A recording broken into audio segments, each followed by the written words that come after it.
झारखंड वासियों को केंद्र सरकार के जन उपयोगी योजनाओं के तहत यात्रा की सुगमता को लेकर एक और कड़ी की जुड़ाव के तहत एक और वंदे भारत एक्सप्रेस की सौगात दी गई है। रांची से हावड़ा तक चलने वाला यह वंदे भारत का परिचालन का शुभारंभ राजधानी रांची स्थित रांची रेलवे स्टेशन से किया गया। देश के प्रधानमंत्री ने वर्चुअल माध्यम से एक साथ 9 नई वंदे भारत ट्रेन को हरी झंडी दिखाई। इस अवसर पर झारखंड के राज्यपाल सहित अन्य गणमान्य व्यक्ति, रेलवे पदाधिकारी उपस्थित रहे। रांची हावड़ा भारत एक्सप्रेस के शुभारंभ के अवसर पर रांची के शैक्षणिक संस्थान के छात्र छात्राओं को रांची से जमशेदपुर तक इस ट्रेन में सफर कराया जा रहा है, जिसे लेकर सफर कर रहे छात्र छात्राओं के चेहरे पर खुशी झलक रही है और इस यात्रा को लेकर खासा उत्साह भी देखने को मिल रहा है। ट्रेन के उद्घाटन के अवसर पर चयनित पेंटिंग, निबंध और कविता को लेकर यात्रा के दौरान प्रदर्शित भी कर रहे हैं।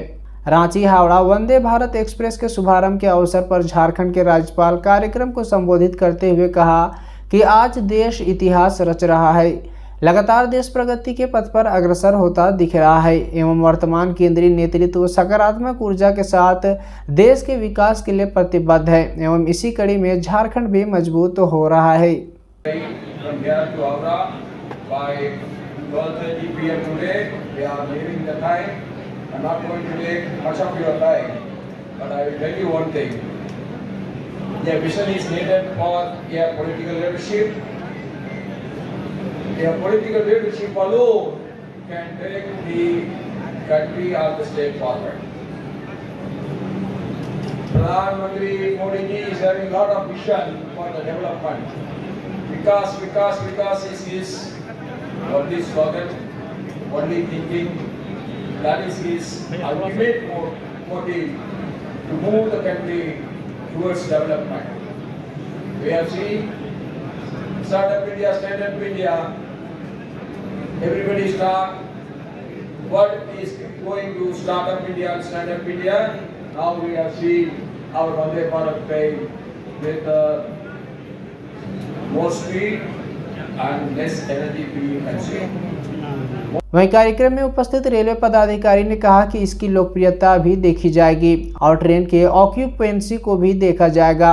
यदि कुल ऑक्यूपेंसी से ट्रेन का परिचालन हो रहा है तो इस ट्रेन का किराया देने में यात्रीगण सक्षम है और यदि ऐसा नहीं होता है तो जोनल आधार बनाकर ट्रेन के किराए में रियायत देने की पहल की जाएगी। जो है उसमें रियायत दे सकती है। तो अभी जस्ट शुरू हुई है, अब इसकी पॉपुलैरिटी हम लोग देखते हैं।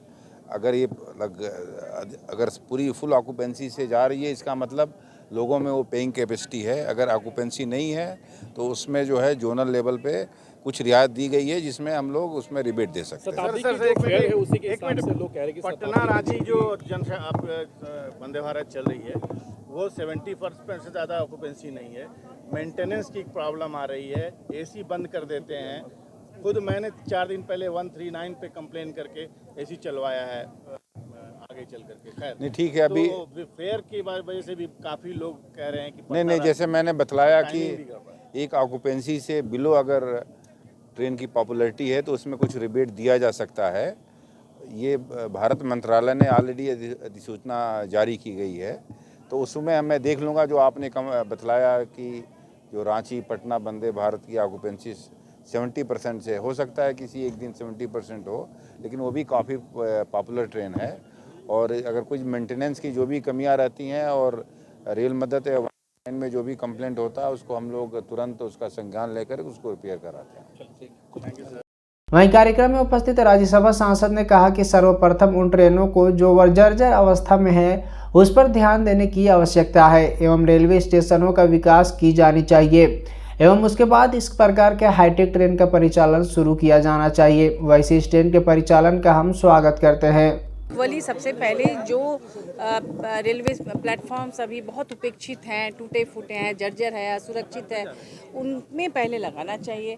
फिर जो रेल टूटे हुए हैं थोड़ा ग्रामीण इलाके का या फिर बहुत सारे लोकल ट्रेन्स भी है या जैसे भी ट्रेन उनको सुधारना चाहिए और उसके बाद अगर हम हाई फाई ट्रेन बनाए तो वो शायद जनता को ज़्यादा पसंद आए। क्योंकि एक तरफ किराया तो बहुत बड़ी बात है कि किराया इतनी अधिक है, ये अपर क्लास के लिए हो गया। अपर क्लास तो ऐसे भी फ्लाइट में सफ़र करती है, इसीलिए वंदे भारत में जो सीट्स खाली हैं, जो सरकार को नुकसान हो रहा है, उसकी वजह ये है कि जो इतनी किराया देगा वो हवाई जहाज़ में नहीं चला जाएगा। तो ये हम लोग चाहेंगे कि एक बार उन ट्रेनों के बारे में भी सोचा जाए जिनकी हालत बहुत जर्जर है, जिसमें ज़्यादा से ज़्यादा संख्या में कम किराए की वजह से लोग उन्हीं ट्रेनों पे, अभी भी आप देखिएगा कि हावड़ा के लिए जो ट्रेनें चलती हैं जिसमें किराया कम है, उसी में भीड़ उमड़ेगी और उनकी स्थिति को सुधारना भी बहुत ज़रूरी है, ना कि सिर्फ हम फोकस करें हाई फाई और टेक्नोलॉजी पर। तो तब हमें और ज़्यादा खुशी होगी। वैसे स्वागत है, जो भी नया होता है उसका हम स्वागत करते हैं और शुभकामना देते हैं। Thank you. कुल मिलाकर आज का दिन झारखंड के रेल यात्रियों के लिए भी दूसरी वंदे भारत ट्रेन के रूप में एक बड़ी सौगात लेकर आया है। खासकर हावड़ा की यात्रा करने वाले यात्रियों को इससे काफ़ी सुविधा होगी। यही कारण है कि इस ट्रेन के रवाना होते देखने के लिए बड़ी संख्या में लोग स्टेशन परिसर में मौजूद दिखे।